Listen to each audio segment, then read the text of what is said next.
Good evening, ladies and gentlemen. My name is Floris. I'm joined this evening by Nils, Hello, hello, everyone. and we will be your casters for this epic hype match between Weakside and FeDorans. And Yes, do you know why it is so epic, Nils? I do not know actually. Tell me, Floris. These teams. They are two of the oldest active teams within Dorans. That makes it so that their history goes all the way back before the Academy League. So when Weakside was just formed, I mean, Fedorans was already formed. When Weakside joined, there was this internal competition within Dorans, right? So before the Hmm. Academy League, we only had within Dorans the competition between teams.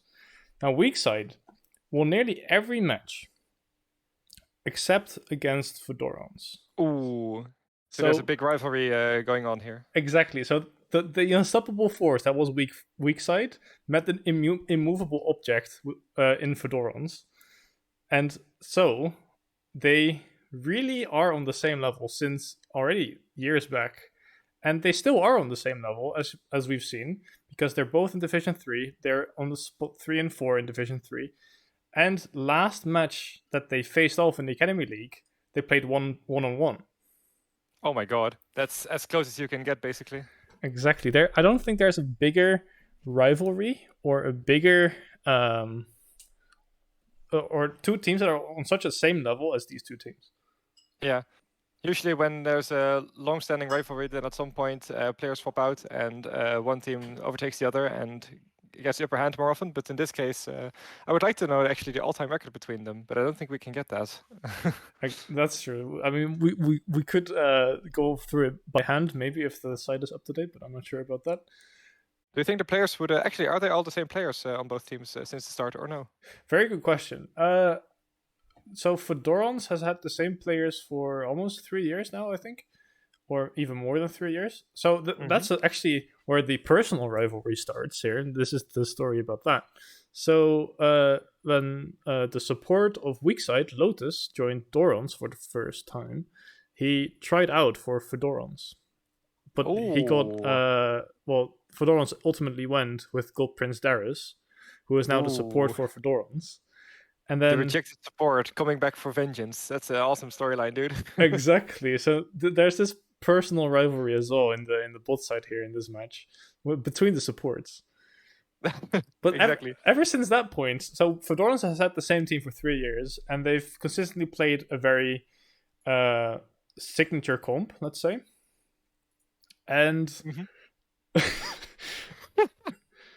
Okay, guys. So we are in the lobby right now, and usually we don't share messages that are sent there, but this one is this one is too funny. The game has a delay because Weakside's AD carry is on the toilet. all right, Anyway, continue. nature calls, nature calls. Oh, where was it? Okay, so Fedorans has had the same team for 3 years. Then Yeah. then Lotus joined Weakside, and they have had many role swaps. So I think in this season alone, they've had what is it, 4 or 5 role swaps within Weakside, Hmm. and even one player, so Inferno Trigger, went to the sub position in favor of Snake, I think, for the jungler of Weakside. So they've had 5 role swaps, a player swap, and then the last role swap was 2 matches ago, and not a single player has remained in the same role over all these role swaps. So everyone has literally moved across the map. Yeah. So they are very flexible, and then in where they play, it seems. Exactly. So there should be this trade-off, right? You know exactly what every role wants and expects from each other, but then on the other hand, you don't have this specialty in your role that maybe you will see on the side of Fedorans that have played with the same team with the same composition in the same roles for all these years. Yes, exactly. And while there are some champions that you can flex to multiple roles, most you can't. And I actually think that people who play multiple roles also don't play the same champion in multiple roles because that can be confusing. So their champion pools will also be quite different from what they were used to in other roles. Yeah, exactly. I think we are heading into the draft in just a second, and Yes, we There are we go. into the draft. So let's switch over to the draft. So what are we expecting to see in this draft? So on the side of Weakside, oh, there you see it. The top lane. I was gonna say the top laner plays Aurelia and Gwen mostly, and he is the second highest ranking player on that team. So that is Specifically, the Gwen ban I expected because Tom has played a lot of Malphite in the past games. Actually, 7 out of the last 8 games he's played on Malphite. And Gwen is AP damage, and Malphite likes to stack armor, so it's a good pick into it. So it's very clear that they want to get rid of that. exactly. And then the Swain ban on the side of Weakside, it's also very clear. So the God Prince Darius is a Swain main, but they've also flexed it to the mid lane. So they really want to deny this flex pick. Then Echo. Yeah, even the last time they met, they picked the Swain twice in mid lane actually, and in game 1 it hard carried, and even in game 2 it did quite a lot of work. And there's the Malphite ban. Exactly. Yeah. As you said, 7 out of 8 last games there was a Malphite on the top lane, so they banned that away. So there's a first big Jinx now. What does that mean for the rest of the composition of Team Weakside? Team FeDorans. Well, okay, so FeDorans is known to have a... Well, they used to always play top tank, engage jungler, then mage mid lane, and then hyper carry. So there's this very standard front to back, protect the carry, but also have enough dive. So I'm expecting... Well, since the Malphite has been banned, and they typically match Malphite with a Yasuo or a Sylas that is now gone. So we will expect to see a mage on the mid lane, and then the Skarthus is actually going to be the jungler. But I thought you said he mainly played engaged junglers. Indeed, how come? it's a very double-sided coin here. So on one side you have he always plays engaged junglers, and then on the other side he sometimes just completely goes the other way and goes Skarthus jungle. Yeah, and I can see why he goes with the Karthus, because Team Weakside actually locked in two perma-scalers, two infinite scalers with the Senna and the Cho'Gath. Both have a stacking mechanic that can go on ad infinitum. So actually, also should be noted, this Senna Cho'Gath might be a bot lane, because this is a very good combo to play together in the bot lane.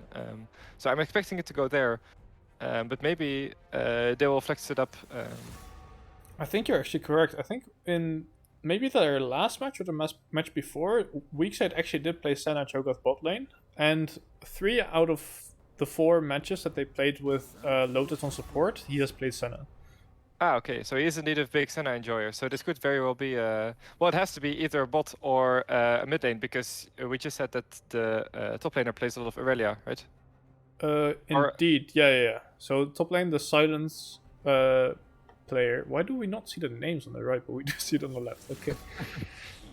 So yeah, it's fine. Silence plays Gwen and Aurelia, so I'm guessing this Aurelia is locked in for Silence to have him on one of his 2 mains. Yeah, and it's a very good matchup in the top lane. So Team Weakside will probably look to play through Aurelia early, and then have their bot lane as Weakside. Haha, that's where the name comes from. For their late game insurance in the scaling department. Indeed. But on the other side, I think both teams have a lot of scaling actually, because also you have the Ornn items and the Karthus, and the Jinx as well actually in late game can do a lot of work. So this might be a bit of a boring game, guys. I'm sorry. It's never boring. It's always entertaining because the late game will be explosive. Now we see Udyr. I haven't seen Udyr from this team yet. Well, I mean, it fits the profile. So he plays tanky bruiser junglers like Wukong, Jarvan, Sejuani. So I guess Udyr fits that lineup. Then we have a Thresh on the side of FeDorans, which is actually locked in. It is locked in. Extra safety for the Jinx, making sure she can get away from the divers of Aurelia and, well, I guess Udyr as well. I think Udyr will follow the Aurelia in this case. Yeah, exactly. So Thresh is a really good pick here against both Aurelia and Udyr. Because, I mean, Aurelia dashes in, you flay her away, and then if you do that in the middle of the dash, then she doesn't get this reset, right? Yeah, that's correct. And then Udyr, all he can do is run at you. And if he uses his empowered E, so the storm thing, or not the storm, the ram. The ram, that's the word. Then he doesn't have the empowered ultimate, so the ice storm to follow you and do extra damage. So he either has to decide, am I going to go in and use my empowered E to not get flayed away and do less damage? Or am I going to try to get on top of them Yeah, and keep yeah. my empowered double proc of my passive to deal more damage? Meanwhile, the two mid laners have been locked in. So for FeDorans, it is a Cassante, and for Team Weakside, it is a Syndra to match into the Cassante. So Cassante mid is something we've seen a lot in pro play. It's actually a champion that just does really well as it neutralizes a lot of lanes. And Team Weakside's response is to pick a Syndra, which has long range to deal with the Jinx and skills alongside the Cassante in mid lane very well and has a lot of damage late game. Very good point. I think last game or the game before, I can't differentiate in my mind or in my memory. They also play Xante mid, so they're no strangers to playing Xante mid. And as you mentioned, or as you predicted, the Cho'Gath Senna go bot lane together to just stack there until they hit the late game. Exactly, and note that Team FeDorans has a very big front line with the Cassante, Ornn, and the Thresh. That's a lot of tanks to chew through, and Team Weakside does not really have a tank killer. They have Cho'Gath with true damage, but Syndra will definitely need to go something like Liandry's, and Senna is also not really capable of dealing with big tanks. And Aurelia up to a certain point. Udyr, if he goes Demonic Embrace and has his empowered ultimate, he does, what is it, like 15% max HP damage? Mm-hmm. So, I mean, he does do quite a lot of damage against tanks, but indeed, they don't have a tank shredder like Vayne or Kai'Sa. Or yeah, no classic hyper carry. Like, for example, a Jinx, indeed, who can shred through those health bars a lot quicker in the late game. Indeed. And then on the side of FeDorans, so we mentioned that the jungler typically plays tanky engaged champions. And then here he plays Karthus. But this is actually a very, very important pick, because otherwise, what if they picked a Jarvan or a Zac or a Vi here? I feel a lack of damage. Exactly. Yes. You have a lot of beefy frontline, but where is your AP damage? And what happens if Jinx dies? You don't have any damage at all. Yeah. That could actually open up for a Mordekaiser pick for Weakside, where you just ult the Jinx and then they have no damage at all. But indeed, the Karthus here is vital to this team composition. Late game, he also has a frontline, so Karthus doesn't really care about the frontline in front of himself, because he typically just wants to run in and do as much damage as he can and die anyway. But indeed, having the extra AP damage and a lot of AP damage in the late game is very important, so that the enemies can't stack AD armor. Very true.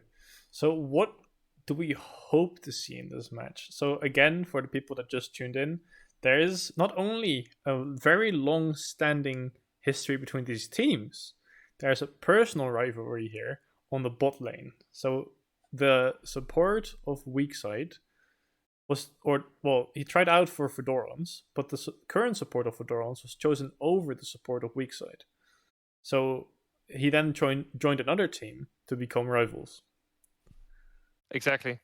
And he is on the Senna. He is comfortable on this pick. He's played it many times before, and I really hope that he can indeed show that maybe it was a mistake to. Maybe it is supportive, but yeah. Indeed, it would be very nice for both parties if they played 1-1 and then both games would be supportive to like prove themselves. Because I mean, last time they played 1-1. Maybe this time it happens again. But of course, both teams hope to win 2-0. Exactly, and we hope for just 2 banger matches. And exactly, yes. It's not about the destination; it's about the journey. Exactly. So about that journey, where do you think the early action will happen for both of these teams? Let me see if I can actually swap to. Oh, right. Okay, then I'll say my thoughts first a bit. So I know that Aurelia has Prio in the top lane, and Udyr Aurelia has a lot of early base damage, so they can win that 2v2 against Karthus Ornn easily. So I expect the Udyr to play towards the top side. Meanwhile, we have some technical difficulties, I see. Yeah, but I'll fix that. It's fine. Meanwhile, Team FeDorans has a Jinx and a Karthus. Karthus wants to full clear, of course, and keep playing selfishly. So he's kind of leaving his lanes to be to fend on their own. But I think the lanes that they have are capable of doing that. I think Jinx Thresh can play very conservatively in the Cho'Gath Senna matchup, and they might not outscale in isolation, but with Karthus there, I think their team comp as a whole does outscale. And the mid lane as well, the Xante might get bullied by the Syndra early, but we can see that he has... well, I can see, you can't yet. I can see that he has Grasp as a keystone, which means he has the Resolve tree, which includes Second Wind, and he'll probably start a Doran Shield as well to get that extra healing over time after he gets poked by the Syndra. So I think that as long as the solo laners and the bot lane of Team FeDorans can stabilize and make sure that they are in an equal position in mid game, then they should be way favored. So it's up to Team Weakside to get ahead early, especially with the Aurelia and the Syndra's early skirmishing power. And then bot lane is indeed just a farming party, I think. I think they're just gonna put up their tents and make a campfire, have marshmallow sticks, and just sit there farming. All right, thank you for this nice prediction of the early game. Yeah, we are finally into the match. As I am gonna lower the sound of these pings. The classic. So we actually see some movement up in the top here with people grouping up, looking for an invade. They do have a Thresh hook to start it off. FeDorans, the classic topside invade. Aurelia sees and drops a ward though. It's in the bush, drops a ward and is safe, exactly. Very good. She does not get caught in this bush here. Meanwhile, we can see on the bottom side that Cho'Gath is actually putting a ward on Team FeDorans' red buff. It's actually walking all the way around. You get the deeper ward. Kind of tricky, right? Because they only saw 3 members of FeDorans. So going solo into a red side jungle. True, but those are the stronger members that you saw. With the ones with TC, and Cho'Gath is quite tanky. He did start with a Doran's Ring actually, so they are maybe looking for a bit more aggression on this bot side. Oh, and they've stacked up in this bush. Yeah, wait, did the support just start with Doran's Ring as well? Oh, that's a very good. I do not know if this is tech or if it's a misbuy. Let's reload. Or if it's a spectator bug. Is this a spectator bug? There's no way. Alright. Senna with... It could be tech. I don't know. Senna already gets gold from hitting enemies. I don't know if it's tech. But let's assume that it is. Alright. It's not tech. Oh, we see some skirmishing on the top end already. Can you drag the Jinx and Thresh into the correct positions? Oh, yep. There we go. Thank you. Now we have an easy way, because it does appear that indeed Cho'Gath is farming. This is the standard for Senna lanes these days. And now we can compare the CS a bit better. Very good. So as we mentioned, so this top laner is really comfortable in Aurelia, and we see like instant level 2, instant zoning away from the farm, and poking the orange very hard. Yes, exactly. They are pushing the waves too fast to do a dive, but it seems like Udyr can also just full clear of the bot side, just to match the Karthus and to leave the Aurelia on her own, the Aurelia own matchup, because Aurelia doesn't need any help winning that. Exactly. I think indeed Aurelia can just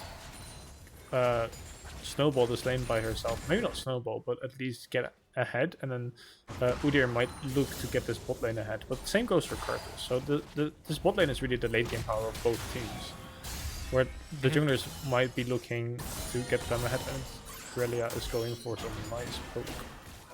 Yeah, very clean mechanics there. Using the damage reduction from the W to block the tower shot and dashing in and out, it's Aurelia moment. So we see Karthus is on the bot side here, looking for a gang. Hook misses. But he does stay and gets a lot of poke. Senna is taking a lot of damage here from the Karthus Q, and it gets first blood on Karthus. Oh!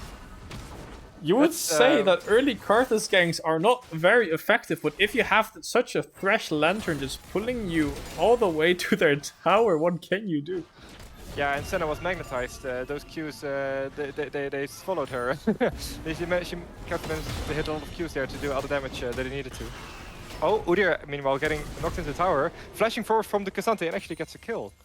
That's a bit underestimating the ranges of the tower, it seems. Or, yeah, underestimating. I'm not sure what happened here, but you predicted a boring match, but we already see Thresh roaming to the mid lane here just to recall. Or actually looking for... just sharing a minion. But there's already 2 kills for FeDorans, and now Aurelia is looking for a kill as well. Right? And it forgets the flash from Ornn. Very clean mechanics. There's so many flashes burned already in this match, even though Senna did not burn flash or heal, but still died. True, very greedy, but also it seems that it was a misbuy, and she did sell the sickle. Did buy the sickle. I'm gonna hold that because there's an engage here. Oh, the hook lands onto the Aurelia. Carthus moving in, hitting her with the W and Qs. She tries to move and dodge the Qs, but it doesn't matter because she gets stick down, and that's a second kill for a third kill actually for FeDorans. They are getting ahead in this early game. And this is exactly what we expect from FeDorans, right?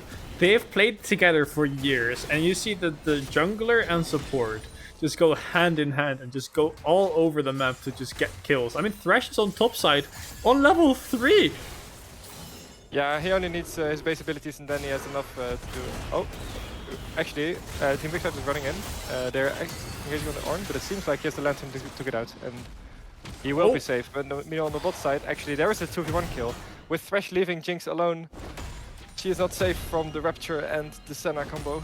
Exactly. I mean, both Senna and Cho'Gath have hard CC, so that's really rough. If you get hit by one, you're basically dead as a Jinx here. Oh, meanwhile there's an engage up on top. Aurelia trying to all in again, hitting the E, hitting the W, but Ornn has a lot of return damage. Can she actually get the final auto? She does, but the minions! Does she survive from the minions? She does with lifesteal. Oh, that's so close. That's what you call calculated. True, but it seems indeed Ornn was trying to crash the wave, but couldn't, and Aurelia kills him on the return. When you try to crash the wave, but then crash yourself into the enemy. That's a good one. Both mid laners are level 6 now, so we're gonna look for some action there. But now Thresh is returning to the bot side, just pushing this in into row mid, I assume. Yeah, and despite Thresh roaming for so much, it seems like Jinx doesn't really have a CS lead. Oh! I'm gonna hold that. There's an engage, a nice hook landing onto the Cho'Gath. Jinx Flame Jumpers preventing the escape, but they're actually not going back, they're going forward because Udyr is here. Jinx is now moving forward, trying to get the kill on Cho'Gath, but she can't. Udyr is trying to get him, and they only get the kill on Jinx. Cho'Gath survives, so now Udyr is in trouble. Senna trying to help him disengage. Carthus hitting still all these Qs, and it doesn't seem like Senna will be able to chase this. So it is a 1-for-1 in the end. But I think with the Jinx dying, Team Weakside is actually happy with that. Well, they have another kill they've given another kill to Carthus, which is gonna be very spooky in late game. Now Thresh is actually getting caught off here. Getting hit by the Rapture, yeah, and now getting chased by the Senna. Flash forward into the auto attacks, into the Q, into the dead. That is a good pickup back. Oh, got a little minion block there. We didn't see anything. So we started 2-0, now we're 4-4. This is an eventful match.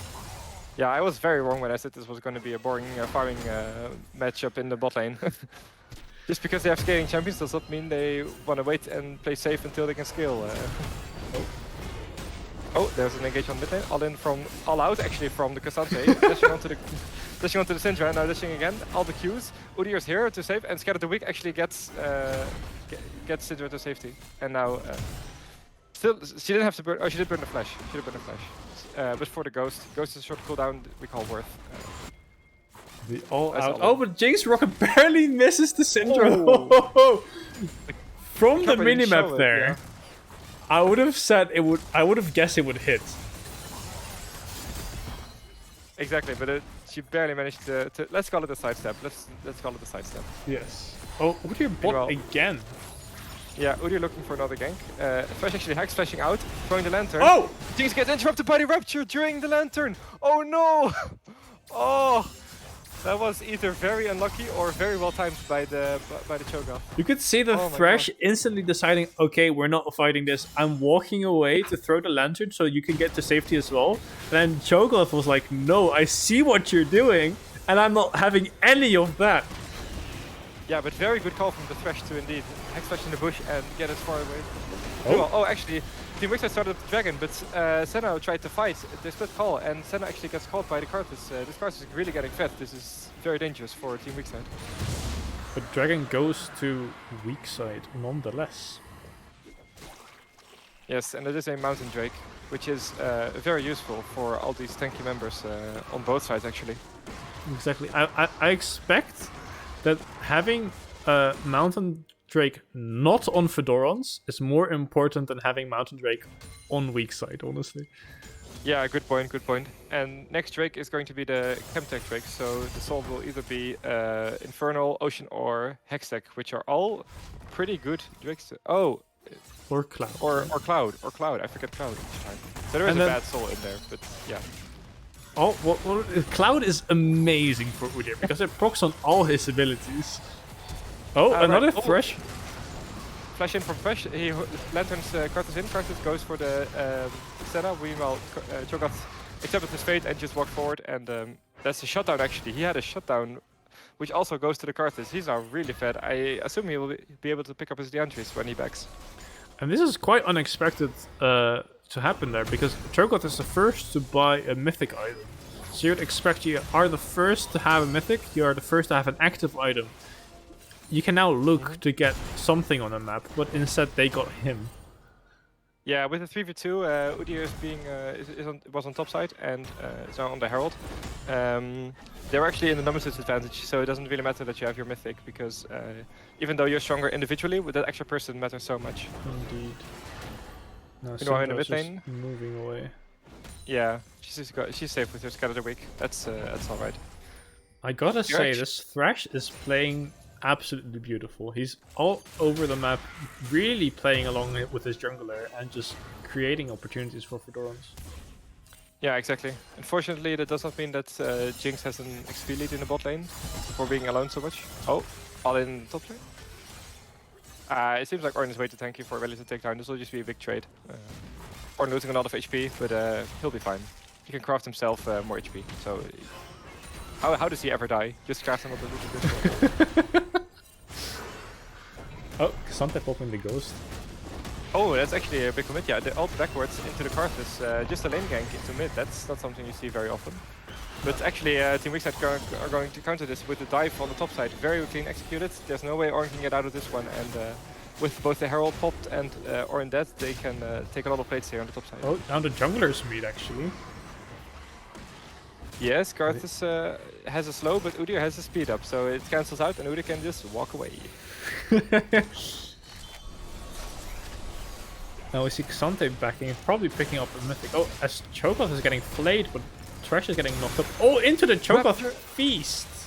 Oh, the flash ult here from Cho'Gath, very nice. Oh, Jinx flashing over the Rapture actually and fighting very nicely. Cho'Gath kind of getting minion blocked there, but cannot really get away. And actually, Karthus 1v1ing the Aurelia, but Aurelia is a notable 1v1 menace monster. So actually Karthus loses this despite having the mythic, and that's a huge shutdown. 700 gold going over to the Aurelia. She now has her Blaze Rune King and Berg Threats. She is very strong, and she has spiked, and Aurelia is looking for blood. Indeed. So the Karthus had his mythic, but now Aurelia, because of this action of the Karthus, has become just like probably the biggest danger on the map. I mean, that's the play, right? You just you feed your bot lane to the Karthus and then you get the shutdown onto your Aurelia. Exactly. It's funnel. Weakside is galaxy braining here. Ooh. And that's a fun play in the mid lane, actually, where... oh, is Ornn dead? Now, as we mentioned... Oh! Ornn is dead, yes. So, what I wanted to say about the mid lane is... Thresh walked up and didn't throw his hook yet, because the moment he throws his hook, Syndra uses Scatter the Weak to get him out and get herself to safety. So he just walked closer and closer to try and get into flay range. But since that never happened, it just looked like they're both running and like either of them is inting, but it's actually very, very calculated decisions here from both players. Trust me, I'm not inting. I've calculated this. No, exactly. As you mentioned, Aurelia is just absolutely a force to be reckoned with right now, and she just walked over the Ornn there. Yeah, exactly. we see both teams now also, or not actually both teams, mostly Weakside preparing for this Drake that's up in 10 seconds. Oh, actually, Cassante does his classic trick again. It's the second time that Sinjar's fallen for this. He just dashes in and also backwards, and Garth is there to pick up the assist, but the kill goes to Cassante. Oh, Crash is getting rooted. Okay, Raptor hitting onto the Thresh, into the Senna queue. He's slowed, but actually Senna walking forward very far. Garthus is here now, and he's still very strong, despite dying. Wow, that Garthus Q did 300 damage or something into the Super Mega Death Rocket, means that Senna is dead. Now, Aurelia did move down here, Ornn is here as well, throws out the Ornn Horn, but doesn't actually hit anyone. Aurelia just jumping into the Garthus, ulting, but she doesn't have any Q stacks. Garthus still goes down, but he's in his stasis and can still do things. He actually hits the ult as well still, meaning this is a very hard fight to play for Team Weakside. Ornn actually hitting a 2-man Rapture here, which is very nice. The Scattered Weak Syndra TP'd in from bot, and she gets the kill into Thresh. She now chases the Jinx.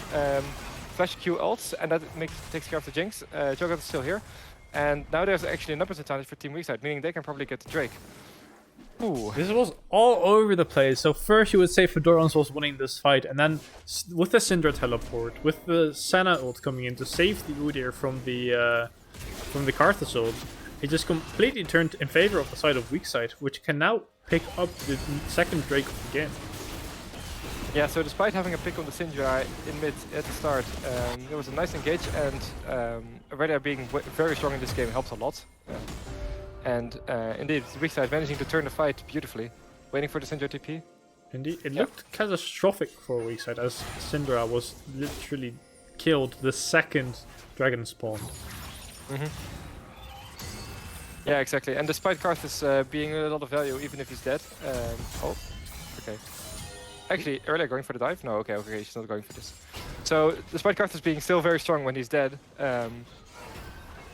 with Syndra TPing in with fresh HP, and Aurelia hitting a lot of damage with her ult and just diving into the enemy backline, they actually managed to indeed take out the key carries and win the fight and get the Drake.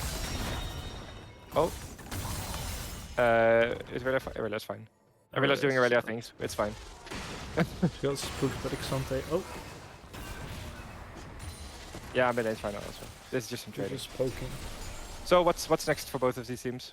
So we see now all members of FeDorans have picked up their mythic except for the Ornn. Now let's actually look at the gold here. So we see on the top lane, Aurelia. She's ahead. She has a she is way ahead. 3.3k gold lead right there. Oh, I'm gonna interrupt you. There's another stunting combo onto the Syndra. The W into the ult knockback, and actually the Karthus Q picks up the kill there. Udyr is now in a 1v3. Senna and Aurelia coming to back him up to make sure that there's no further action, but that is a pickup onto the Syndra again. And I think actually that Cassante W'd her Scattered Weak to make sure he didn't get knocked back. But I'm not sure. I would say we'll have to check the replay, but there I don't think we have replays yet. Observers, where are my replays? Oh, Aurelia actually found an angle onto the Karthus. She gets the ult into the E into the double triple Q, but actually it will be a return kill because this Karthus R is devastating. Exactly, she has no HP left. Meanwhile, Udyr gets hooked by the Thresh into the Flay. He has the CC immune, but that's a bit too late. And now, actually, Thresh picks up the kill because they weren't sure if Cassante would get the kill with his Ghost. Udyr is still a very fast man. FeDorans are playing these fights beautifully. So, as we mentioned, on the top lane, there's a 3.2k gold lead on Aurelia. But this is then flipped in the jungle because Karthus has a 3.2k gold lead on the Udyr. So the net sum, they're equal. Exactly. Meanwhile, there's actually an all-in on top lane with Syndra. Seems to be losing out. Oh, nice blast going gaming from the Ornn into the alcove. But actually Syndra with the range advantage has a larger threat range than the Ornn, so he cannot stay here and he has to back off. But nice attempt. So what are we going to see in the next phase of the game? So we see both Aurelia and Karthus are fed out of their mind. So both teams have to play around these people. However, both Jinx as well as the bot lane of Weakside skill incredibly well. So if you get a few kills on these, then they can also very much carry the late game. Exactly, and I think Team Weakside have to be the first ones to act, because all this gold being on the Aurelia is good because she gets her spike sooner, but she does not scale as well as the Karthus does, which means having gold on the Karthus is more valuable in the late game than on the Aurelia. Indeed. So in that sense, FeDorans is looking quite strong for the late game. Exactly, but they need to keep this gold even, and they might actually fail at that right now as they are being engaged on. Actually, wait, they get the first kill here. They get the Syndra. Cho'Gath now stunned as well. They're on limited disadvantage, but Syndra, or Aurelia's here now. Aurelia has a 3-man ultimate. She can dash in, but she decides not to because it's already a 3v5 and it would be very dangerous to go in. So actually, indeed, FeDorans looking very well in these team fights. Now, both kills went to Karthus, of which one was a 150 gold bounty. So Karthus is just gonna absolutely melt in this late game. Yeah, 2 items already, and he's going for a death cap next, so those R's will hit a lot, especially on the squishy members. Oh, Aurelia finding another angle, engaging, hitting the E on the Jinx. Udyr is now chasing the Jinx. If they get this, that's the hyper carry dead. Karthus are coming in, dealing a lot of damage, but not enough, because they can still chase. It's 3v2. Kazante actually taking out the Aurelia here in a 1v1, but I'm not sure if that's the 1v1 he wants. Oh, he actually wins that. Oh, he wins that 1v1. That's huge, with no minions or anything to jump to. Aurelia is just a sitting duck. I could have not said it better myself, indeed. I was quite hesitant for Kazante here, but without any minions to stack her, or get her passive stacks, or to reset her jump, or get lifesteal, or anything. Aurelia is just kind of there.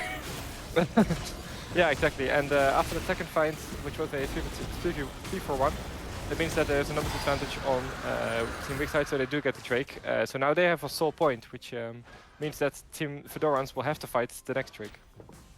Or do you trade for Baron? You can do that as well, of course.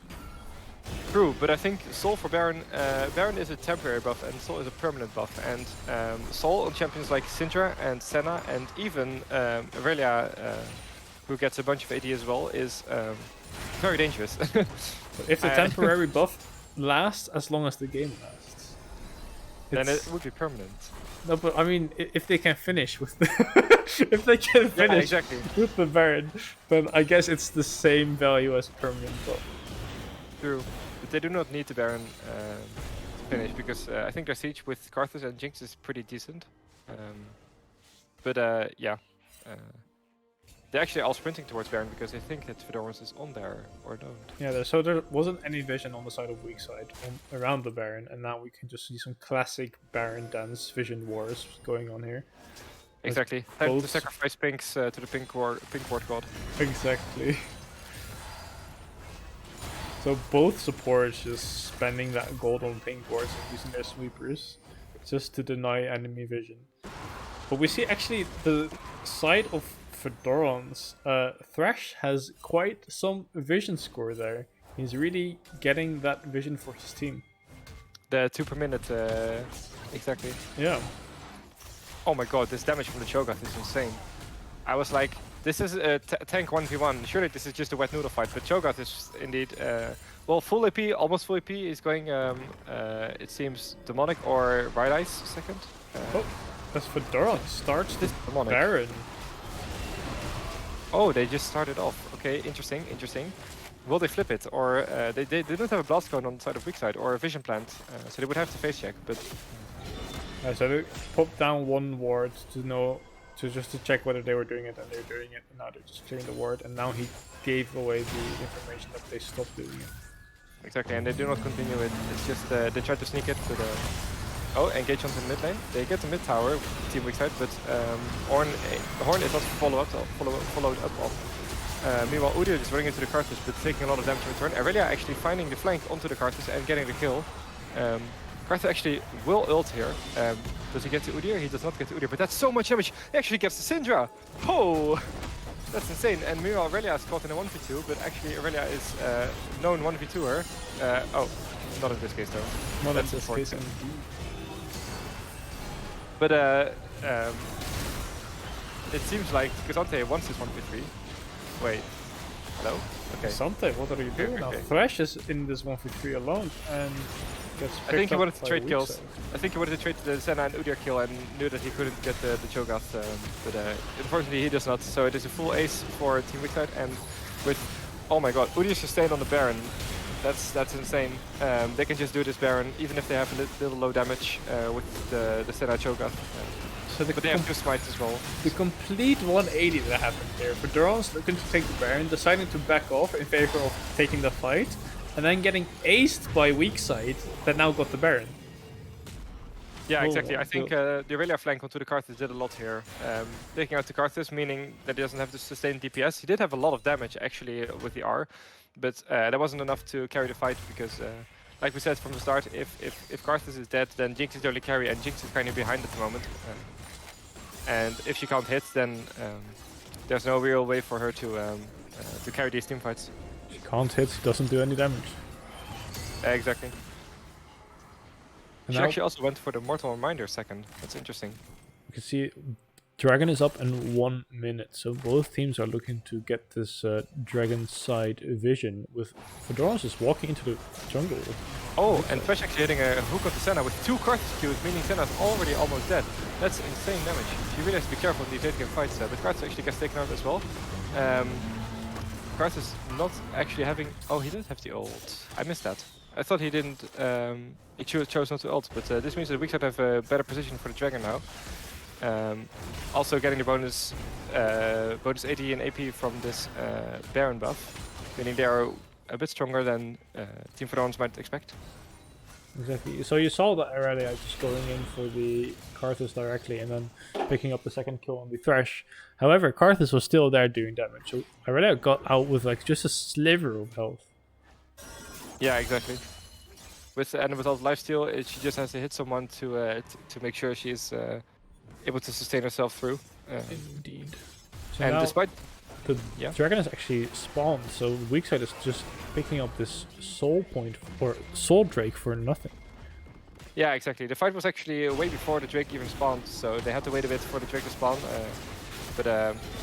Yeah, I think Udyr just sat in the river and did some fishing. Oh, ooh! Jinx Rocket beautifully blocked by the Cho'Gath to prevent it from executing the Dragon and stealing the soul. So that means it's Infernal Soul for Team Weakside, which means they have a high advantage in the team fights.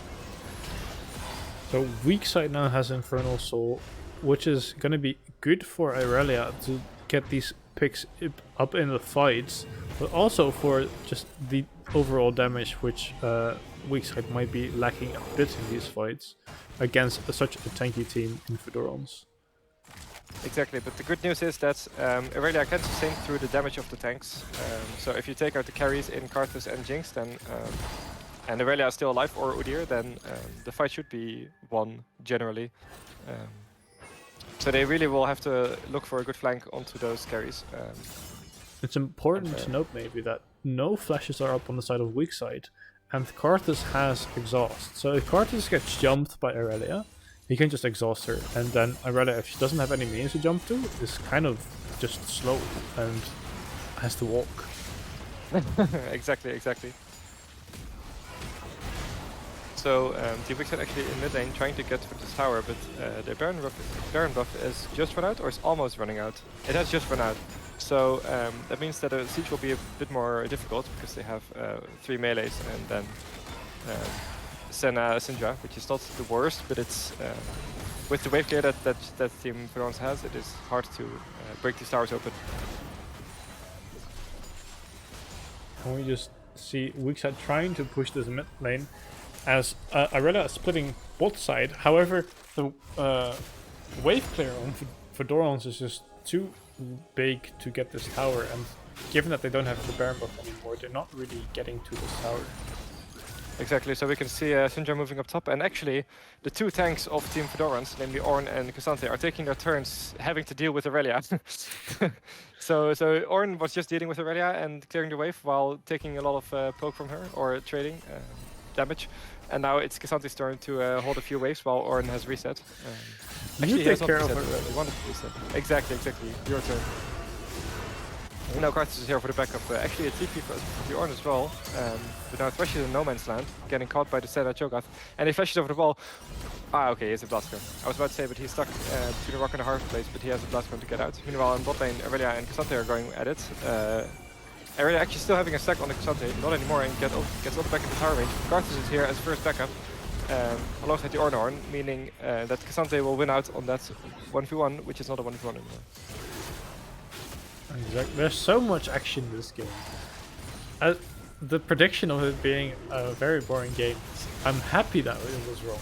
Because holy moly, there's just... We are at 44 kills in 29 minutes, which is a bit higher than the average scaling versus scaling composition game. Exactly. Very explosive. And from this point onwards, it's only going to be more explosive because both teams are very late game focused. Exactly. But Team Weakside isn't in the lead though. They have a 6k gold lead and the Infernal Soul, so they are in prime position, meaning that Team FeDorans will have to find their way back. How do you think they will do that? Well, they can do that. Very good question. So Baron is up in 25 seconds. Oh! Never mind. I thought Fresh was gonna be making FeDorans into a 4v5 here, but Baron is up in 15 seconds now, and given that Weakside is... What? Yeah. Now it's 15 seconds, yeah. Given that Weakside is covering the Baron very thoroughly now, and actually Syndra is going base, but that doesn't matter, and Weakside has the Dragon Soul, they are in a prime position here to get this Baron as well and look to finish the game. Exactly, but we still see that there is some vision from Team FeDorans in there, and the Ornn items are starting to get through, and Jinx almost has their third item, meaning that there are some light points, but they are with small stars in a very dark sky. Very well said. So if Jinx gets a few kills here, she could really pop off in the next fight. However, Karthus is going to be the one to deal the most damage to FeDorans in this fight. Exactly, he has 4 items, his Liandry's is upgraded. I unfortunately do not know the names of the Ornn items. I think it's Liandry's Anguish actually. Oh, Liandry's Lament. I thought it was Anguish as well. I think that's the old name of Liandry's. Ah. Before it was called Liandry's Torment. No. So... Jackshaw has a boss name, honestly. The Unspoken Parasite. Oh, that's badass. Yeah, all the Ornn items are very good. Their names are very, very cool. Actually, he only needs 2 more, it seems. 3 more. Yeah, 3 more. He only just got. Oh, Karthus, what are you doing? Wait, I looked away for 1 second and he's dead. Getting picked up by the Syndra like that right as the Baron has spawned. Ooh, that's a disaster. This puts FeDorans in a very split decision. Oh my god, Senna being very low. This puts FeDorans in a split situation. So Irena is pushing bot lane as the rest of Weakside just go to the Baron. However, Cassante is in the back. Exactly, actually that Super Mega Deathstroke is doing a lot of work because it means that Senna cannot really walk up to this Cassante with so many dashes he can gap close very quickly. So they need Udyr here and Cho'Gath to help deal with him. Pops the Stone Plate, but I think he's dead anyway, and he gets chopped by the Cho'Gath. Irelia, meanwhile, is indeed splitting bot lane. All the rest of the team threatens Baron. They actually started Baron, but Irelia wins the 1v1 against Ornn hard with all this percent health damage and sustain from her healing, from her lifesteal. So now someone will have to go bot lane to deal with Irelia, and someone has to go to Baron. You see Karthus on the minimap is doubting, he's switching. He's switching between bot and Baron, and he knows that he can't do both. But actually, the Baron here is stopped by Jinx Fresh. With their range, they can play around the shorter range champions of Team Weakside, and actually Baron is stopped, and the Karthus went bot to wave clear against Irelia. So actually, this is very good for Team FeDorans. They get away with murder here. Exactly. I was gonna say very. Oh my god, Irelia flashes in to get the Jinx, but nonetheless gets pooped and still goes for the Jinx. Fire the Thresh! Oh my god, Thresh, that's very unfortunate. Oh, but Karthus is here and takes out the Senna, and Tinder takes out the Karthus. Oh my god. This means that's a very even fight, but actually Weakside is going ahead. Oh my god. Everyone has so much damage now. It is you don't pay attention for 1 second and you're just dead. We thought it was gonna be explosive, but it's fucking nuclear. Exactly, and instead of going for Elder, they're just looking to end this game because indeed, with Karthus and Jinx dead, they have no damage left on the side of FeDorans, so they just walk into space and yeah, it's not FeDorans space anymore. This is now Team Weakside space. Looks like they'll be looking to clean out this first game. Cho'Gath can take up these towers for days. He will drop Echo for now, but now only they might have to wait for 5 seconds until Fresh is up. Now Jinx is in the scope of Irelia. Get stunned by Syndra, actually. Yeah, just messing around a bit, but they Team run a finish. Weakside finished the game. In 33 minutes. It's indeed a bit of a longer game because of all the scaling, but very back and forth in the early game. It was only in the mid game somewhere that Team Weakside really got ahead, and the Soul helped them a lot, to be honest. Yeah, I gotta say, up until the last few fights, I had no idea who was gonna win. Even though there was a Soul on Weakside, for the way FeDorans denied the last Baron, made me think like, oh, maybe they can come back. If Jinx gets a kill or maybe two, she'll get another item maybe, and then she'll really pop off in these fights. But oh my Yeah, God. exactly. Especially with Karthus dealing so much damage in this late game, almost being full build right at the end. It's really a shame that he got caught there by Baron. If he was still alive, then they could have maybe threatened to do Baron themselves, or really get a convincing victory in that fight up there. And then they only had to deal with the Aurelia in bot lane, but like, at least they would have had a trade, you know. So yeah, GG's. Very, very exciting game there. Now I think we're headed for a small break for the teams to catch to get some water, maybe go for a little walk around the house to get the blood flowing again. So House? In this economy, a walk around the room, the box. maybe spin in your desk chair. That's enough for me. Exactly. We will be back in a few minutes.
All right, and we are back from the break. One of the players from FeDorans has some Wi-Fi issues, so the next game won't start quite yet. However, previous game was so explosive. We can talk Yeah, about that. exactly. I was really wrong on my prediction there with the scaling battles. Just because you have scaling champions does not mean that these teams want to play scaling. They both look very aggressive and very proactive, which is very nice to see. Uh, Exactly. That's be the big and perfect forth. word to describe it. Proactive. So what you typically expect from the Karthus is just you AFK farm, you scale to the late game, and then you become like this shredding beast. However, Karthus and Thresh just roaming across the map together there. That was huge. Exactly, and mostly they were just covering lanes, but then also the Thresh was looking for a proactive place and lanterning the Karthus in, and then once the Karthus got ahead early, he was so far ahead and so strong that he could even do a lot of things in the mid game and create a lot of opportunities. But unfortunately, it was not enough to get him the victory. Exactly. So when you roam around as a jungler support, you have to keep in mind where is the next objective going to be. And you saw a few times where Thresh and Karthus were not around the dragon as it spawned, and then because Weakside saw this as an opportunity, oh, now we can just get a free Drake and skill to the late game. They took it, and then this resulted in them getting the Soul Drake. Yeah, off of the back of one good team fight. And what they also did not really consider is the impact on their hyper carry on Jinx, because she actually fell behind quite far and even got dove in the 2v1 in bot lane. So that could have also helped them if they were more aware of that. Indeed. I Yeah. wonder what the game plan was from FeDorans going into this game, because if they planned beforehand that you would have this Thresh to roam around the map non-stop, would you Hmm. put a Jinx there, or would it be better to have a Sivir, for example, to easily wave Yeah. clear and not Yeah. be able to get dove like that with a spell shield, Good for question. example? I think their team composition was not predetermined. I think they adapted quite well in the draft, but I think in the game they figured out like, oh, we cannot really leave the Jinx on an island here and play fully for the Karthus. Or well, you can, but that obviously didn't result in a victory. Mm. So yeah. Yeah. So I think after the Karthus got 2 kills in the early game, they decided, okay, you're ahead. You're scaling to like you scale well in the late game, so Thresh is now your support, and that was kind of detrimental to Jinx as she was indeed left on an island to farm. But because both enemy bot laners on weak side had hard CC, that was just if you get hit by one, then you're basically Hmm. dead. Exactly. With the Senna slow as a first one with such long range, which you can even extend by hitting a ward and then using the extension to hit the enemy Jinx. That slows, and then you can hit up all the follow-up CC with like the Rapture into the root from Senna into just all the damage from the full AP Cho'Gath, I might add. This is So the yeah. first time, by the way, I see Doran's custom emotes. I did not know that we had custom emotes on Twitch. So we see a Rudo face there. Very nice. Oh my god. We need more custom emotes. Be the change you want to see in the world. Yes. I don't know how, but if anyone's listening that knows how to make custom emotes on Twitch, be free to make some. Okay, seems like we have an update. So the mid laner from Team FeDorans will not be able to play today. And it's unclear yet if they're going to find a substitute or if they have to forfeit the last match. Oh my god, Kovu. Okay, so Como just made a ASCII art of a delivery truck with a free LP. No, it says beep beep minus 25 LP delivery. Okay, yeah. So maybe FeDorans is looking to bring a sub in if they have one available. I'm not actually sure. Do they have a sub available? No, not on this short of a notice. So actually, FeDorans is leaving the lobby at the moment. I am not sure. Yeah, so it seems like they forfeit the second game then. Let me see.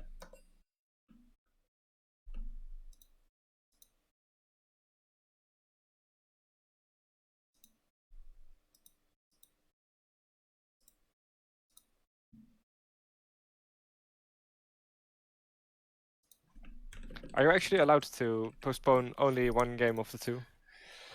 I think in the rules, I'm gonna actually grab them right now.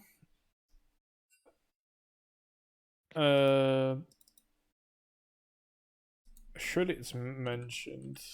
It's probably not mentioned. The rules are not that complete. It's also surely not allowed actually because But I would be weird. think it's not allowed. I've heard something about this previously. If my Control F in this PDF works.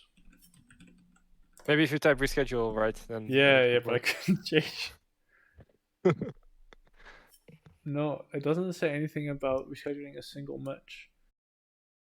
So that's it for tonight, I assume. All right. Yeah, so they're looking to reschedule, but it depends on the availability and if they can arrange something on short notice. But for tonight, this will be indeed then the only match played.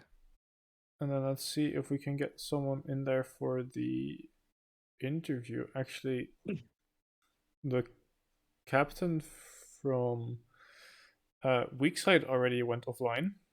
So what do we do now? There's if anyone from Weakside is watching, do you want to give an interview?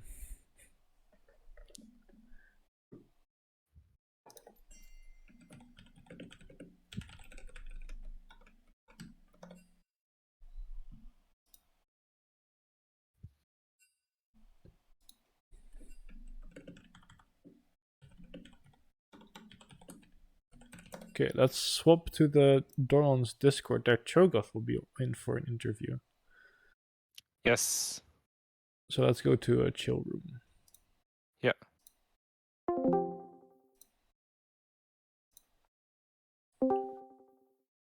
Hello. Hello, good evening. Good evening. So I understand you played Cho'Gath for Weakside? Yes, that's correct. Awesome. Nice. Well, congrats on the win of one game at least. Thank you. It's kind of sad that you can't play a second game, but I think we have enough to discuss in the first game. So, first of all, what was your feeling about the first game, just in general? Was pretty okay feeling. We prepared quite a bit about for like draft wise.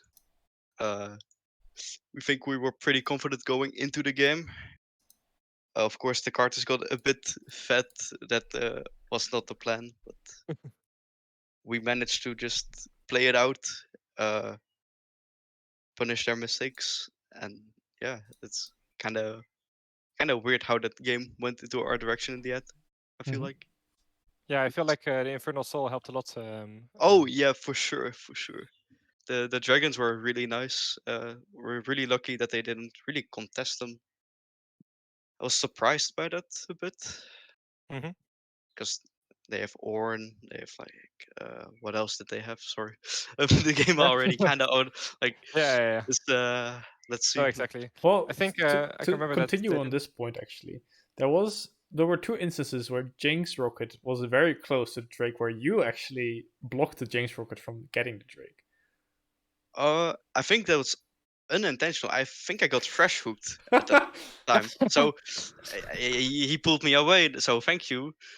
I think that I couldn't nom it that because of that. So that's kind of sad. Right. That's the Yeah. whole The plan.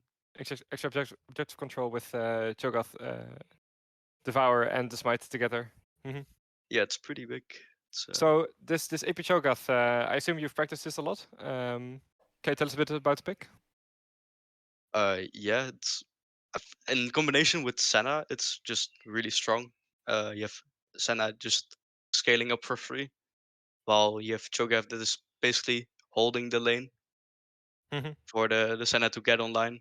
But because of AP, you just one shot the wave with Q. Yeah.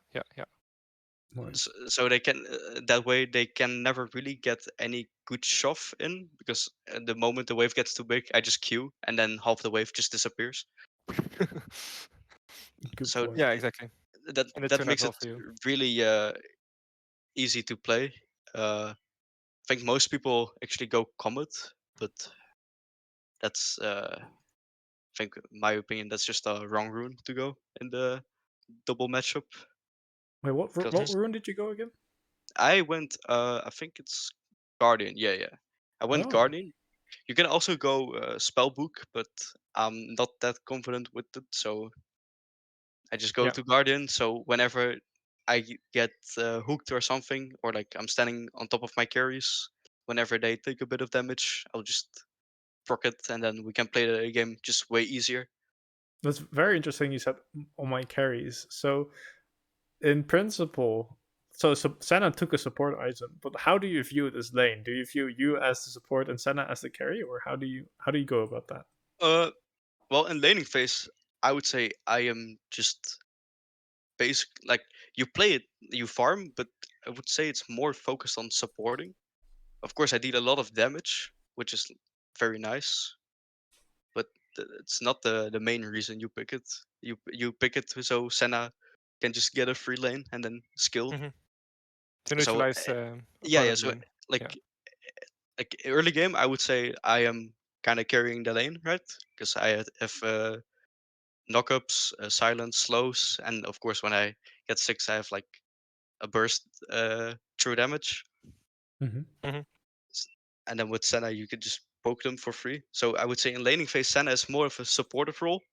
But after laning phase, it swaps a bit around, and Senna starts to like go more for like auto attacks and stuff. So you have to play a bit more like peeling, and yeah, because of that, it's just very easy against their team. I feel like Right. because Ornn is their only real trigger on our team. Because if Fresh hooks me, it doesn't really matter. Yeah. And Cassante is probably looking for a flank. Yeah, exactly. We did So see that Karthus almost one-shot your Senna a few times, but indeed, yeah, yeah, I it's mean, hard for him to run in. yeah, like I can create so much space with it. Then Yeah. I have a very specific question. So that's also in the chat. Did Senna buy a Doran's ring on spawn? Yeah, we called it out, and then he wanted to recall to buy the support item, but we just called out immediately, like, no, don't even recall. Just play with it, because you won't get enough gold for support item anyway if you sell all. So So it was an accident? yeah, it was an accident. It's Ah. not like some secret strat. Okay, And okay. I wish it was a secret strat, but Yeah. I was already thinking, like, where does Senna have her AP ratios? But yeah. Oh my god. Unfortunate. In the end, despite that, you still managed to pick up the victory. And it looked very close, but I don't think it really was in the end. Once you had the soul, I think you also outskilled pretty hard. So yeah, I don't think if we actually outskill that hard compared to them, because they have Jinx, and as long as we don't really get an opening on them, Jinx can just free hit me, right? fair. But because we just played the map better, it felt like going through bot with Aurelia matching the Ornn. So Ornn is not there, so they don't have a real trigger, so I can walk up. Yeah. So I think we just played the map better, and that uh, gave us the advantage, so we could move in towards them and just not be scared to dying. Yeah. And that you did. Oh yeah, bright it is. I was very tanky. Exactly, This, exactly.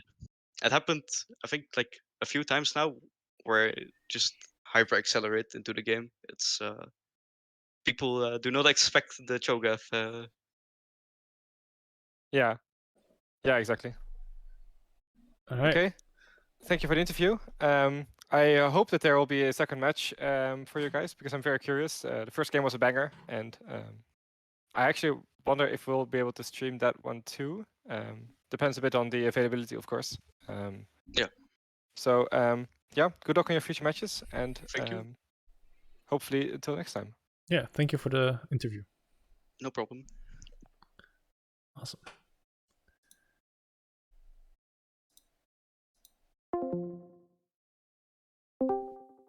And then I assume we just end the stream here. Mm-hmm. So our apologies for no second match. There were some internet issues on the side of FeDorans. The second match will likely be rescheduled, but that depends on the availability between both teams. And hopefully we will be available to stream that one as well for you. Nevertheless, thank you for watching the stream. It has been a pleasure. It was a great game to cast and watch. And I just hope the next game is going to be equally exciting. Exactly, well put. Thank you everyone for watching, and hopefully see you next time. Yes. Have a wonderful evening. Bye bye.